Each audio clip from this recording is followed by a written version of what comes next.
You had to pretty much agree to it, no matter how demeaning it felt. I just wanted to know that it's not, you're not alone. It just kept going and going and going. After decades of accusations, including these from the recent blockbuster Lifetime docuseries Surviving R. Kelly, I decided that enough was enough. R. Kelly, the self-proclaimed king of R&B, finally forced to face the music. Tonight, Kelly appearing subdued as he left his studio to turn himself in to Chicago police. The singer, taken away in handcuffs, will spend the night in jail. Earlier in the day, Kelly was indicted on charges going back 2 decades. 10 counts of aggravated criminal sexual abuse involving 4 victims. 3 of the 4 women were between the ages of 13 and 17 at the time of the alleged abuse. These charges are incredibly serious. They each hold a maximum of 7 years in prison. That if he were found guilty on all 10 charges, he may face 70 years in prison.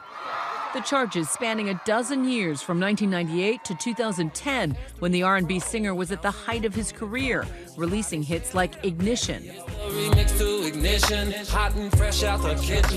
and I Wish. Just thinking about those days you used to talk to me.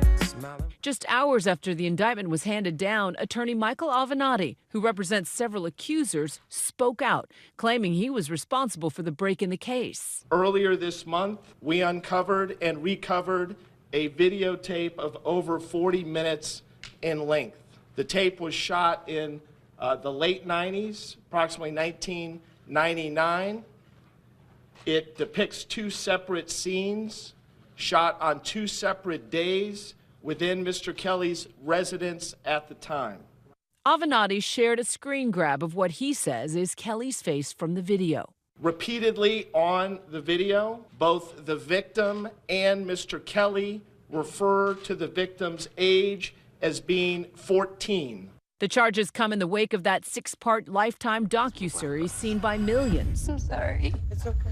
And credited for bringing renewed attention to the allegations of sexual abuse and sex with underage girls that have swirled around Kelly for years. Why didn't anyone know this? We all know this. No one cared because we were black girls. The series recounts the harrowing stories of alleged abuse by R. Kelly. It's been over almost 2 years now, and we still haven't seen our daughter.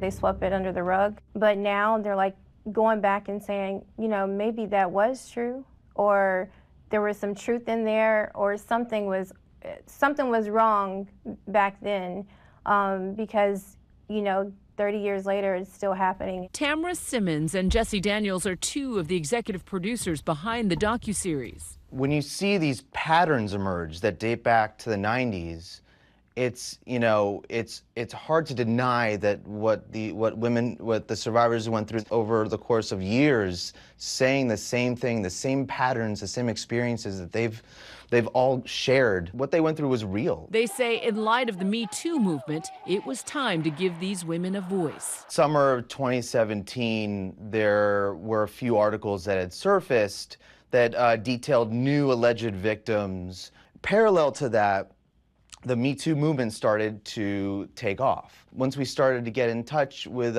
some of these women and dig a little bit deeper into their stories, and then it ballooned to many other people.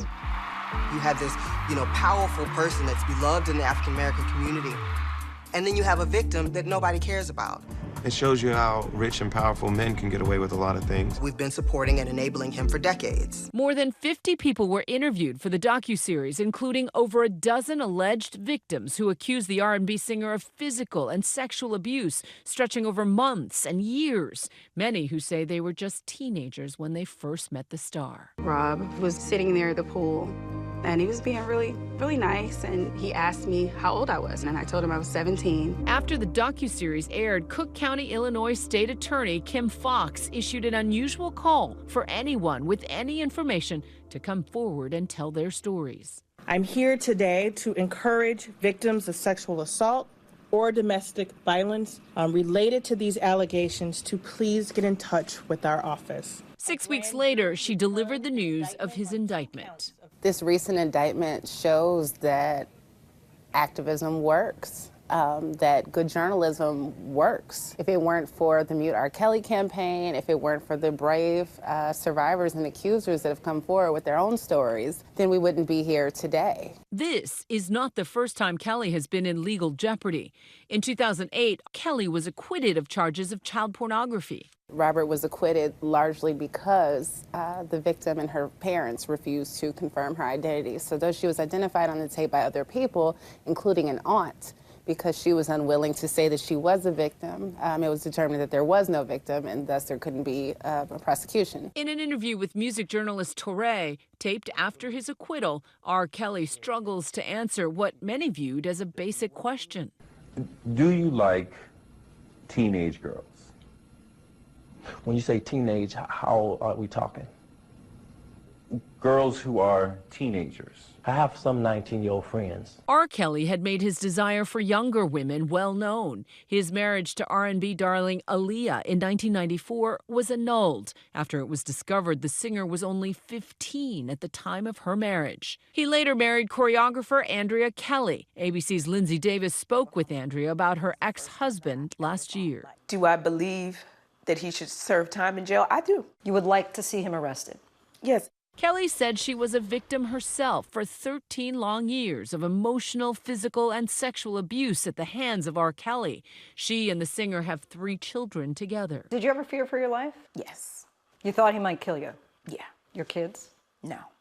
But me, definitely. Tonight, R. Kelly's lawyer insists his client is innocent. 2 of the cases are super old, not accurate, not true. And vows to fight every accusation. Mr. Kelly is strong, he's got a lot of support, and he's going to be vindicated on all these charges, one by one if it has to be. But others believe the indictment may only be the beginning of his legal problems, as more women continue to come forward with new stories of abuse. Attorney Gloria Allred, who is representing several of R. Kelly's alleged victims, has a message for the singer. To R. Kelly, I'm sending this message. You have nowhere to run and nowhere to hide. Your victims are now surrounding you and crying out for justice. Your time has come to face the many women who have suffered in silence for so many years. If convicted, R. Kelly could face up to 70 years in prison. Hi, everyone. George Stephanopoulos here. Thanks for checking out the ABC News YouTube channel. If you'd like to get more videos, show highlights, and watch live event coverage, click on the right over here to subscribe to our channel. And don't forget to download the ABC News app for breaking news alerts. Thanks for watching.